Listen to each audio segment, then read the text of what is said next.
The Hollow Between Walls, Part 3. The hollow. By the third week, Nora stopped telling herself it was stress.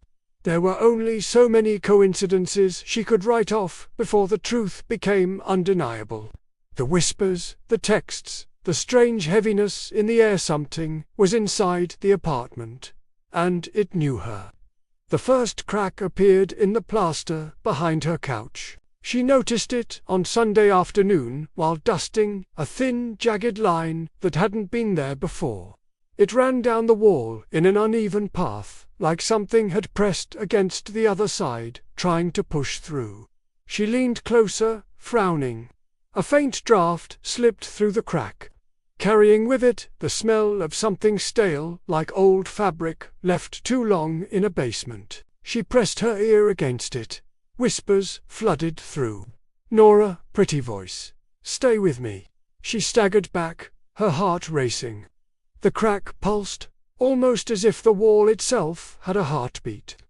That evening, she went to the hardware store, buying plaster mix and paint. If she couldn't ignore it, maybe she could seal it.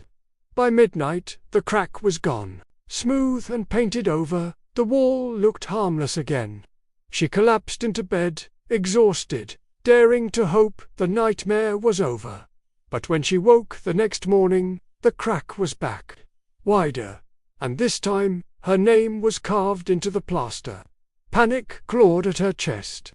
She grabbed her phone, snapped photos, and stormed downstairs to the landlord's office. The wiry man looked up from behind his desk, unimpressed. "The walls are splitting," Nora said, shoving her phone toward him. "Something's wrong with the apartment." He glanced at the photo, then at her. His face didn't move. "Old buildings shift. Cracks happen. This isn't normal." Her voice cracked. "It carved my name into the wall." He leaned back, sighing. "Listen, that place has history, like I said. People hear things, see things. But if you want cheap rent downtown, you take what comes with it. Otherwise, you're free to leave." Her stomach dropped. "Leave? You'd just rent it out again, to someone else?" He shrugged. "People always come looking. Place has a way of keeping full." Shaking, Nora left his office. She thought about calling the police, but what would she even say? "The wall whispered at me. The wall wrote my name." They'd laugh, or worse, they'd ask questions she couldn't answer. By nightfall, she knew she couldn't ignore it anymore. She had to know what was inside.